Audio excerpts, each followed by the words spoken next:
Our Roman Empire. Hosts Courtney Haverkamp and Ava Saylor with special guest Jada Siebert. Caesar, that's our Roman Empire. Hey guys, and welcome back to the podcast, Our Roman Empire. I'm one half of your host, Courtney Haverkamp, and to my left is the other half of the pod, Ava Saylor. Today we are joined with a very special guest, Jada Siebert, an expert on Julius Caesar. I'm so excited about our topic of discussion tonight. We will be discussing Caesar and the topic of power. Let's march right in and conquer this subject together. We have a very special treat for you listeners tonight. We are joined by someone who knows a lot about Caesar. So, Jada, should we start from the beginning, Act 1? Yes, absolutely. Act 1 is one of my favorites. Okay, so in Act 1, Scene 2, Brutus says, "What means this shouting? I do fear the people chose Caesar for their king." I interpreted this as Brutus worrying if Caesar was chosen as the king. But that makes me wonder, why does Brutus worry so much about Caesar being in power? Is Brutus just insecure that he isn't the one in power, or is there a deeper issue? I mean, I think that because Caesar is the most powerful man in Rome, the other men close to him that are not as powerful must feel some sort of animosity towards him. I assume this is what leads the conspirators to ultimately decide to end Caesar's life and power. This doesn't end well for the conspirators, does it, Jada? You are correct. The conspirators' plan doesn't end well for them, but we'll get to that later. That leads me to my next point. Let's talk a little about the main man, Caesar. Yes, let's talk about him. Okay, so what Caesar says here is really interesting. He says, "Let me have men about me that are fat, sleek-headed, and such as sleep o' nights." Jan Cassius has a lean and hungry look. He thinks too much. Such men are dangerous. In Act 1, Scene 2. Oh, that quote can be interpreted in many ways. What do you think it means? Well, I think that the type of man that Caesar is describing resembles traits of yes men. This means that he wants to surround himself with men who just agree with everything he says and not challenge his power. That is why he points out how Cassius may be a threat to his power. He is aware and labels him dangerous. Is Caesar threatened? I think he should be. Because listen to this next quote from Brutus from Act 2, Scene 1. "He would be crowned, how that might change his nature, there's the question. It is the bright day that brings forth the adder, and therefore think him as a serpent's egg, which hatched would as his kind grow mischievous, and kill him in his shell." Whoa, now that is some heavy stuff. I mean, really, this is a great example of foreshadowing. Brutus must really care for Rome if he would go to these lengths to murder, to ensure Rome's freedom from tyranny. I would also like to add the quote, "Crown him that, and then I grant we put a sting in him." Fact that Brutus, that at his will he may do danger with. This quote is from Act 2, Scene 1. It also highlights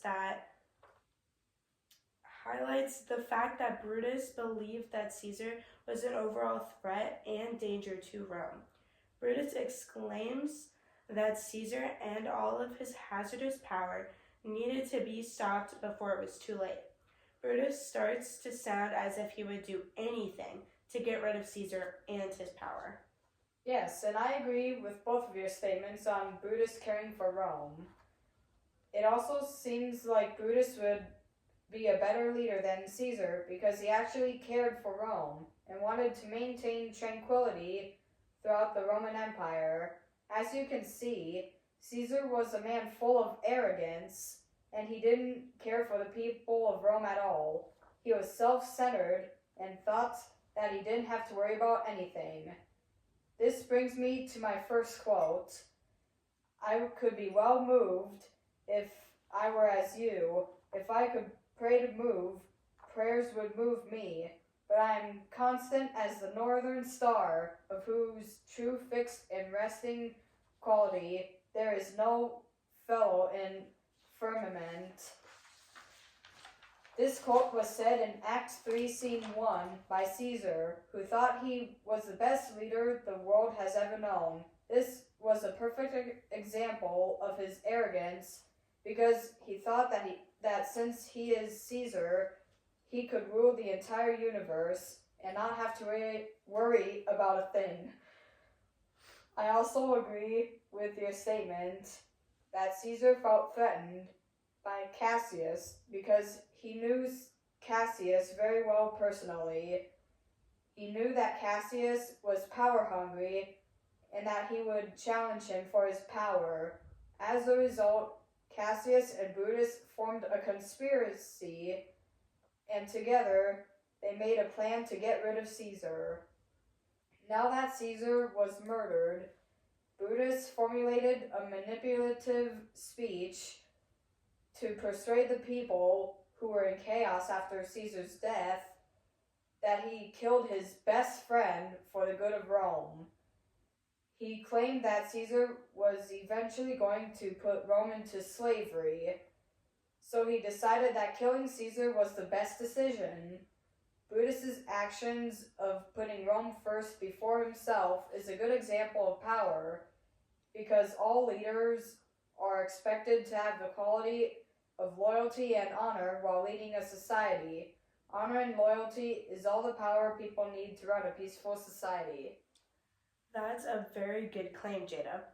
I would also like to look at the fact that Brutus didn't always have the right type of power.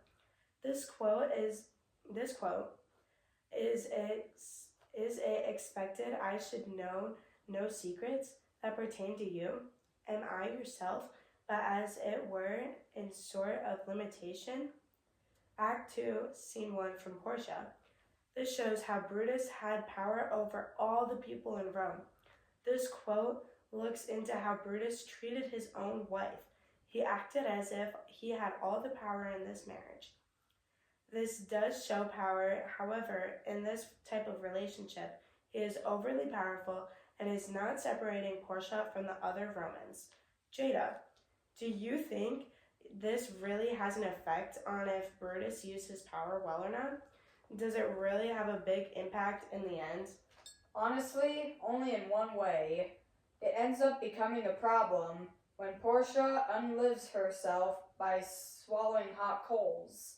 She does this because of Brutus overlooking her and overall not separating her from the other people of Rome. Very interesting. The last quote that I will be talking about is Brutus's power of bravery.